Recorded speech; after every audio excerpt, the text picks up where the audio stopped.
Celius, je suis double affiliation. Je suis chargé de recherche au Rawi Center où je travaille avec Tamatwa Bambridge, qui est un anthropologue comme moi-même. Et je suis également postdoctorant à San Diego State University aux États-Unis. Et aujourd'hui, je vais vous parler d'un programme de recherche qu'on mène à Moorea depuis maintenant 5 ans sur les pêches de lagon, sur les socio-écosystèmes. Donc on va vous parler un peu de ce que c'est, et des partenariats, non pas public-privé, mais des partenariats entre scientifiques et pêcheurs, et comment ces partenariats peuvent permettre d'avancer les connaissances du lagon et des socio-écosystèmes. Donc, comme nombreux d'entre vous le savent, hein, les récifs coralliens sont un peu au devant de la scène internationale en termes de conservation, en termes d'intérêt scientifique, du fait de leur très grande biodiversité, et du fait que ce sont des victimes très visibles du changement climatique avec les vagues de blanchissement répétées. On peut dire que les récifs coralliens aujourd'hui sont un peu comme ce qu'était la forêt amazonienne dans les années 1990, des emblèmes d'une nature primaire, non touchée par l'homme. Mais cependant, et ce sur quoi je veux vraiment insister aujourd'hui, c'est que comme la forêt amazonienne dans les années 90, chercheurs en anthropologie et en écologie ont montré que les parties les plus riches et les plus biodiverses de la forêt amazonienne étaient en fait les parties qui étaient exploitées par l'homme dans le passé. Donc une meilleure compréhension de comment ces natures primaires sont en fait des socio-écosystèmes. On commence à s'y intéresser pour les récifs coralliens, mais que timidement, et je vais vous montrer comment on cherche à adresser ces questions de socio-écosystèmes pour les récifs coralliens. Alors comment les humains peuvent-ils impacter les dynamiques des récifs coralliens? Donc il y a plusieurs mécanismes. Donc là, je vous présente un modèle très simple. Les humains, à travers la pêche, impactent des populations de poissons herbivores, surtout en Polynésie où les poissons herbivores sont très appréciés par les Tahitiens, tels que les oumés, les paati, marava et ainsi de suite. Forcément, moins de poissons herbivores, moins de contrôle des algues et plus de compétition entre les algues et les coraux et des potentiels risques de transition entre des récifs dominés par les coraux et des récifs dominés par les algues. Bien sûr, les humains peuvent aussi impacter ces dynamiques par tout ce qui est écoulement terrestre, ruissellement, pollution et enrichissement en nutriments des lagons. Alors, je vous montre un exemple concret, une publication qu'on a sortie avec nos collègues l'année dernière, à partir d'une expérience de terrain qui a démontré que les pêcheurs sous-marins avaient tendance à éviter les zones qui étaient envahies par les algues. Alors, mes collègues en biologie marine se sont demandé qu'est-ce que ce type de stratégie, ce type de comportement, comment ça peut impacter la dynamique des récifs coralliens. Donc ce graphique a l'air un peu compliqué comme ça. On a l'axe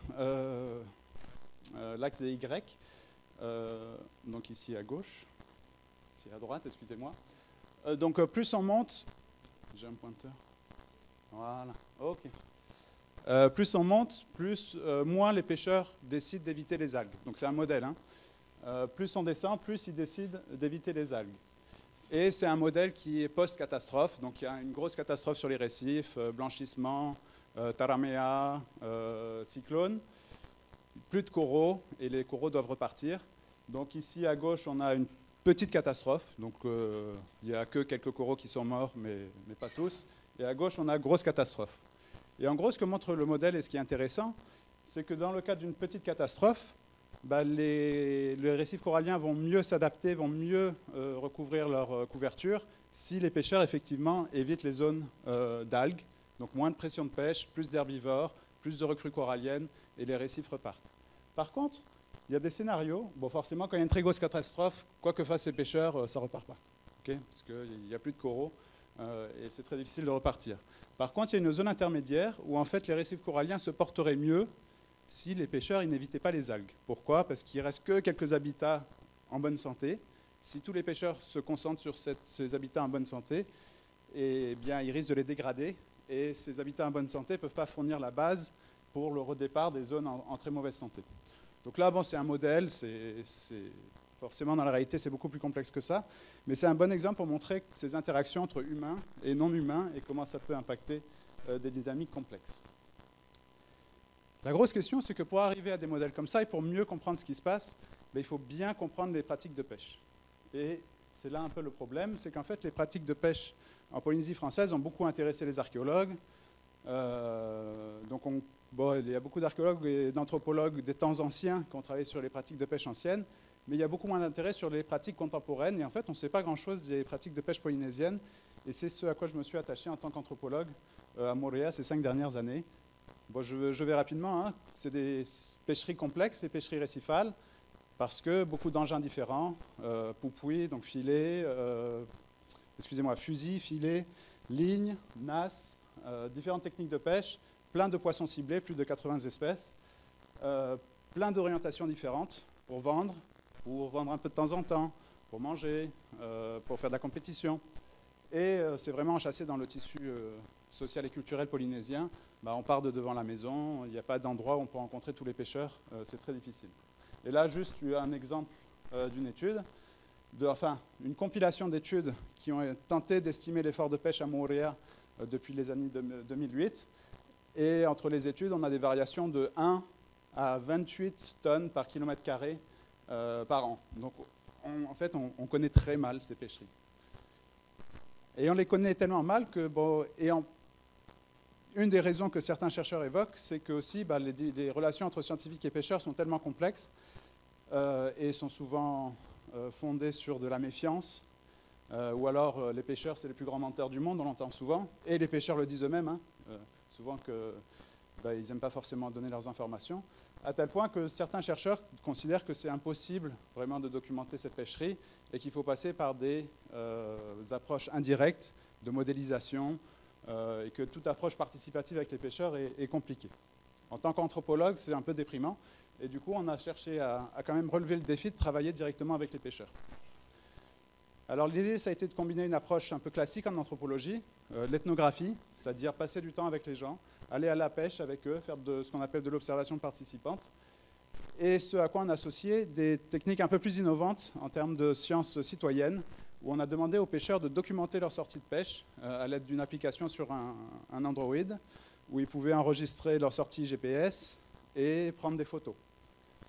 Donc depuis 2018, on a travaillé avec 44 pêcheurs sur Moorea qui ont enregistré comme ça leur sortie de pêche. Et on a récolté plein d'informations, plus de 2000 sorties de pêche, 4000 photos de prise. Beaucoup de travail, beaucoup d'investissement pour être très souvent avec les pêcheurs pour que ce type d'initiative participative fonctionne. Et la question qu'on se pose, quel intérêt pour les scientifiques de tout ce travail qu'on a mené? Donc on a plein de données, à tel point qu'on a encore du mal à les analyser, on est toujours en train de les analyser, de les traiter.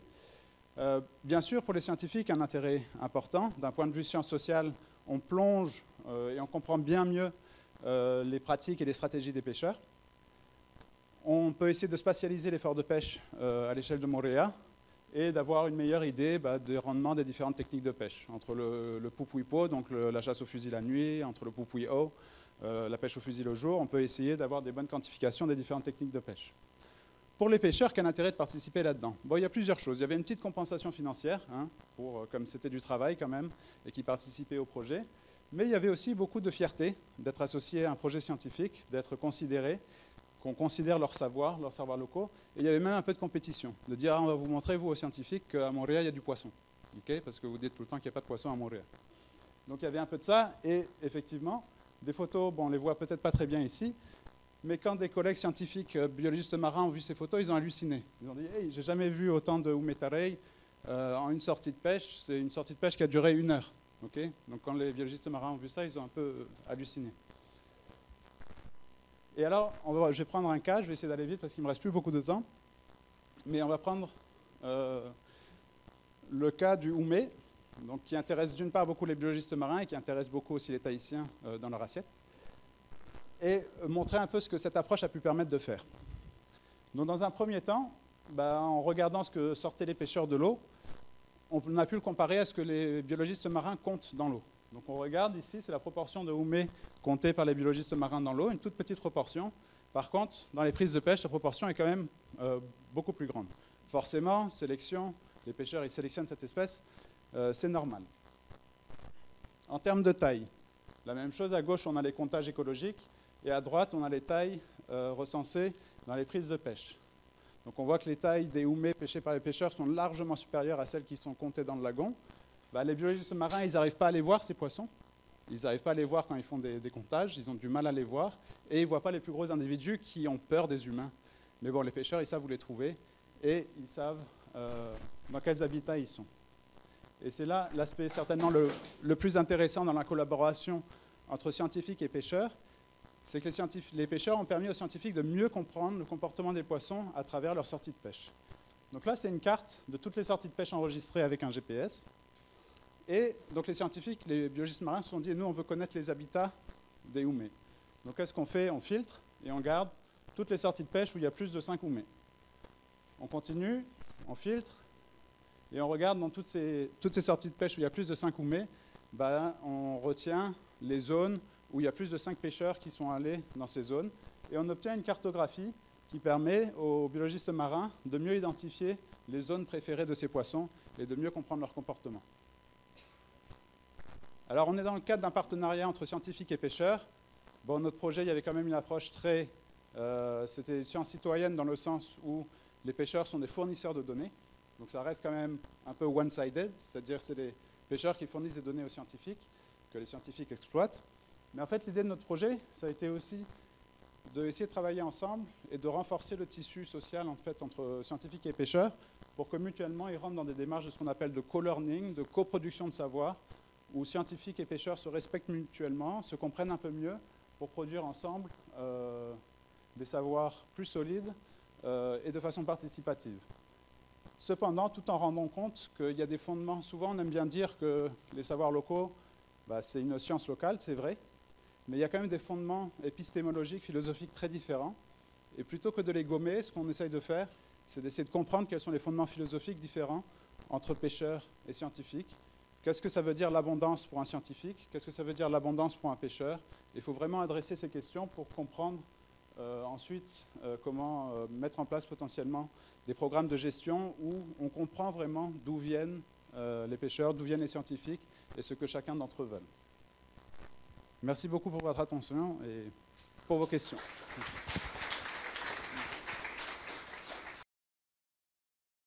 Par ton étude, tu mets en évidence en quelque sorte les endroits où on peut avoir certains herbivores, comme les houmets, qui peuvent être plus présents. Est-ce que vous avez des données sur le suivi des couvertures algales, des turfs dans ces zones-là qui peuvent encore justement aller confirmer que ces poissons peuvent jouer un rôle clé dans cette fonction au niveau de l'écosystème? Oui, effectivement, en fait, c'est un projet interdisciplinaire. Donc moi, je suis anthropologue, j'ai vraiment présenté le côté travail en sciences sociales. Mais on travaille de près avec des biologistes marins de Santa Barbara et de Floride, qui ont mis en place des méthodes aussi assez innovantes sur la qualification du substrat à Moorea par des transects un peu aléatoires. Et ils ont couvert beaucoup de territoires en 3 ans avec des photos du substrat, avec des algorithmes d'intelligence artificielle permettant de qualifier les photos, parce qu'ils ont eu plus de 400 000 photos. Et du coup, l'idée, c'est de superposer ces données sociales, on va dire, avec un jeu de données très précis sur le substrat, donc corail, algues ou autres, et comptage de poissons. Ils ont fait des comptages de poissons en même temps. Et donc l'idée, on est dans la publication des papiers en ce moment, c'est de regarder l'intersection de ces 3 jeux de données. Déjà, d'une, est-ce que les pêcheurs vont dans les zones où les scientifiques ont vu plus de poissons? En fait, ça ne marche pas super bien. Et est-ce que les pêcheurs, est-ce qu'ils évitent effectivement les algues, oui ou non? On a quelques signaux là-dedans. Et effectivement, est-ce que les zones moins pêchées pour les herbivores se portent mieux d'un point de vue corail, compétition corail-algues? On n'a pas encore les résultats, mais l'idée, c'est d'y travailler. Oui. Donc on va superposer toutes ces couches. J'ai une question sur en fait ce choix des zones hors macroalgues, etc. Est-ce qu'il y a un lien avec la ciguatera par exemple? Est-ce que tu as pu superposer les données qu'ils ont au niveau ciguatera, zone toxique? Pourquoi les pêcheurs évitent aussi ces zones? Parce qu'on sait qu'il y a un lien avec les macroalgues et les développements des dinoflagellés aussi. Oui, très bonne question. Bon, après, on n'a pas une cartographie de la prévalence en ciguatera dans le lagon de Moorea. Enfin, les pêcheurs en ont une bonne. Et ils connaissent très bien les zones qu'ils considèrent être ciguatoxiques, enfin, où il y a un plus grand risque de ciguatera que les autres. Ça, ils les évitent. Hein. Par exemple, sur la côte nord de Moorea, en général, les pêcheurs ne pêchent pas les gros païchérés, ils ne pêchent pas les grosses carangues, parce qu'ils ont peur qu'elles soient cigatoxiques. Par contre, sur le sud de l'île, aucun problème. Pour le maïto, ça se joue des fois à 200 mètres de distance. Ici, on peut pêcher le maïto, donc le chirurgien strié. 200 mètres plus loin, on ne peut pas le pêcher. Les algues, alors je vous ai présenté ce papier parce que je le trouve très intéressant d'un point de vue théorique, j'en suis co-auteur, mais je ne suis pas tout à fait d'accord avec l'assumption de base. En fait, les pêcheurs, ils n'évitent pas tellement les algues que ça. Enfin, ça dépend des pêcheurs. Certains pêcheurs aiment bien les zones où il y a des algues parce que ça leur donne du camouflage pour attraper les poissons. Et il y a certains poissons, comme les tapiots, donc Leptoscarus oyagensis, qui aiment bien se réfugier dans les algues. Donc, ce n'est pas si net que ça. En fait, ce que les pêcheurs aiment bien, c'est des espaces un peu ouverts. Et les pêcheurs parlent beaucoup de la ciguatera. Certains l'associent avec les macroalgues, d'autres non. Ils ne savent pas trop. Il y a beaucoup de questionnements, c'est un sujet fascinant. Et là, je pense qu'avec l'ILM, il y aurait des très belles coopérations à faire sur mieux comprendre l'écologie de la distribution spatiale de la ciguatera. Et les pêcheurs ont des cartes mentales très très fines à ce sujet. Et ce serait cool de les tester, avec des spécialistes de la ciguatera. Bonjour, Georges Moissonnet, direction des ressources marines. Je voudrais savoir si vous prenez en compte, si les scientifiques prennent en compte le facteur temps dans ces études, parce qu'il me paraît essentiel. Les pêcheurs, ils vont pêcher à certaines heures de la journée ou de la nuit. Il y a aussi l'effet de la lune, qui est super important, notamment en Polynésie. Puis aussi, même dans un niveau beaucoup plus long, il y a des périodes, des phases de recrutement qui peuvent être très fortes et qui vont avoir un impact sur l'abondance sur plusieurs années à cause d'une colonisation larvaire et d'un recrutement très important. Est-ce que ça, c'est pris en compte ? Oui, on s'intéresse de près de ça, surtout en tant qu'anthropologue, hein, donc de comprendre, de mieux documenter le savoir des pêcheurs. Donc l'intégration du calendrier lunaire, des heures, hein, ça les pêcheurs ils en parlent tout le temps. Ils disent même avec le calendrier lunaire, tu peux l'utiliser, le tarena officiel, si tu ne vas pas à la bonne heure, tu vas tomber à côté de la plaque. Donc ça on s'y intéresse de près. Et on vient de recevoir un financement pour un projet où l'idée c'est de développer une méthodologie de comptage de poissons qui est validée aussi bien par les biologistes marins que par les pêcheurs, qui prendrait en compte les variations du cycle lunaire et les variations temporelles en fait, dans l'abondance des poissons. Après, pour les recrutements larvaires, les pêcheurs sont très attentifs. Hein. Effectivement, il y a des grandes variations d'année en année entre le recrutement, par exemple, des ciganidés. Les pêcheurs sont très attentifs à ça. Ils ont remarqué qu'il n'y a plus de gros recrutements en ciganidés depuis 2019. Et quand la saison arrive, ils ont toujours les yeux grands ouverts pour voir si cette année, ça va retomber ou non. Donc ça aussi, il y a une mine de savoir.